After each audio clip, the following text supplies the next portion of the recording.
En cosmétique, quelle est la différence entre mise sur le marché et mise à disposition?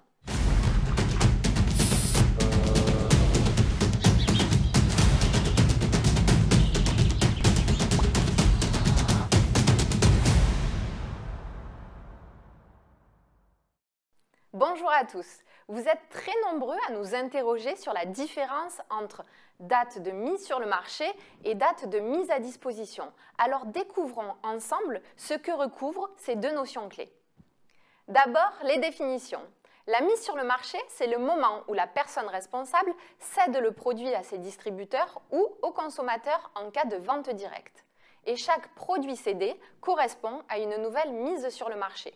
Une facture ou un bon de livraison suffisent à prouver ce transfert. La mise à disposition, c'est l'étape suivante, le moment où le produit est mis à disposition des consommateurs. Ces définitions sont importantes pour gérer l'application des textes et l'écoulement des stocks.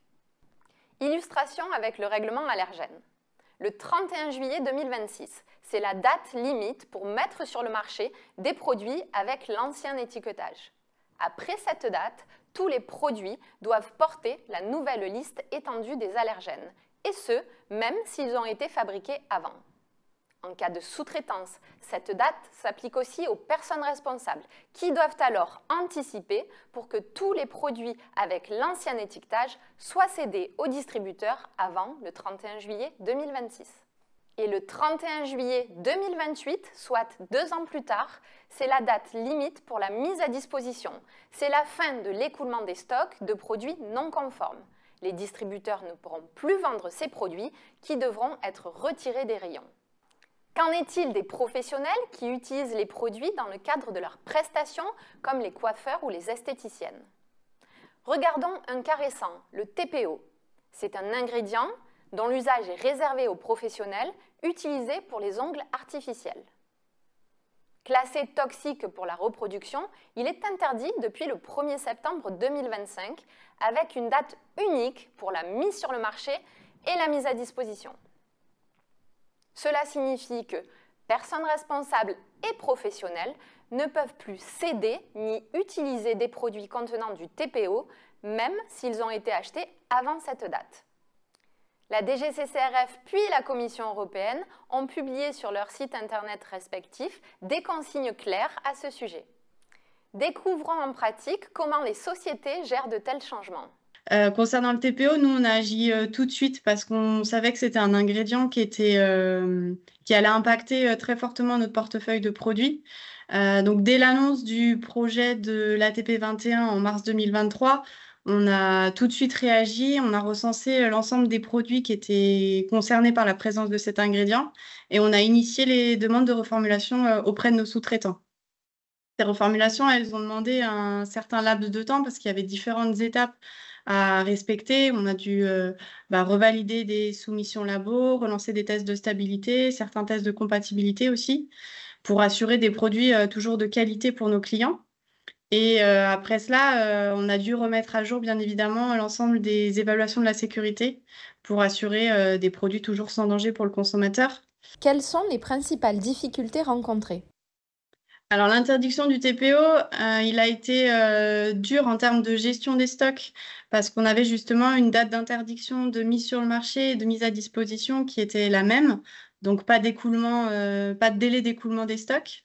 Nous, chez Péguissage, malheureusement, on a dû jeter une quantité quand même importante de produits, mais aussi d'articles de conditionnement, des flacons slivés, des étuis, des étiquettes, parce qu'on n'avait pas le temps de les écouler et encore moins nos clients.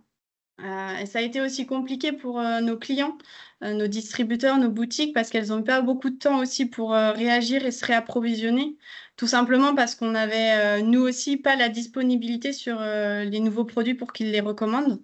Et enfin, l'interdiction, elle a été compliquée aussi pour nos clientes professionnelles finales en salon d'esthétique qui ont eu peu de temps pour réagir et pour qui le doute sur l'application de l'interdiction a aussi été levé tardivement, qu'en juillet 2025, ce qui a créé une vague d'anxiété et d'inquiétude chez ces professionnels qu'on a dû gérer, bien qu'on l'a anticipé parce qu'on les avait avertis en juillet, après le communiqué de la DGCCRF, qu'elles étaient aussi concernées. Donc, notre service client et notre service réglementaire, il a largement été sollicité durant l'été pour justement aider ces clientes à identifier leur stock, à les aider à faire leur tri, parce que généralement, elles avaient plus les étuis des produits en question pour savoir si leur produit contenait ou non du TPO. Comment gérer la contrainte de délai? Alors, on a eu finalement un peu plus de 2 ans entre l'annonce du projet et la date d'interdiction officielle du 1er septembre 2025. Ça peut paraître long, 2 ans, mais au final, ça passe très, très vite, surtout quand on a beaucoup de produits qui sont impactés par cette réglementation et aussi, surtout, quand nos fabricants eux-mêmes ne sont pas encore prêts.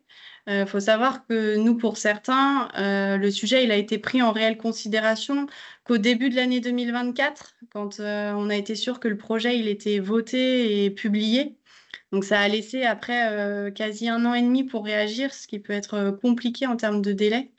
Voilà, de manière générale, il faut plus vite on anticipe une interdiction, mieux c'est, parce que là, il y a toutes les étapes de reformulation en amont et il y a aussi les délais de réapprovisionnement des nouvelles formules suite au passage des nouvelles commandes qu'il faut prendre en compte et qui peuvent être parfois assez longs.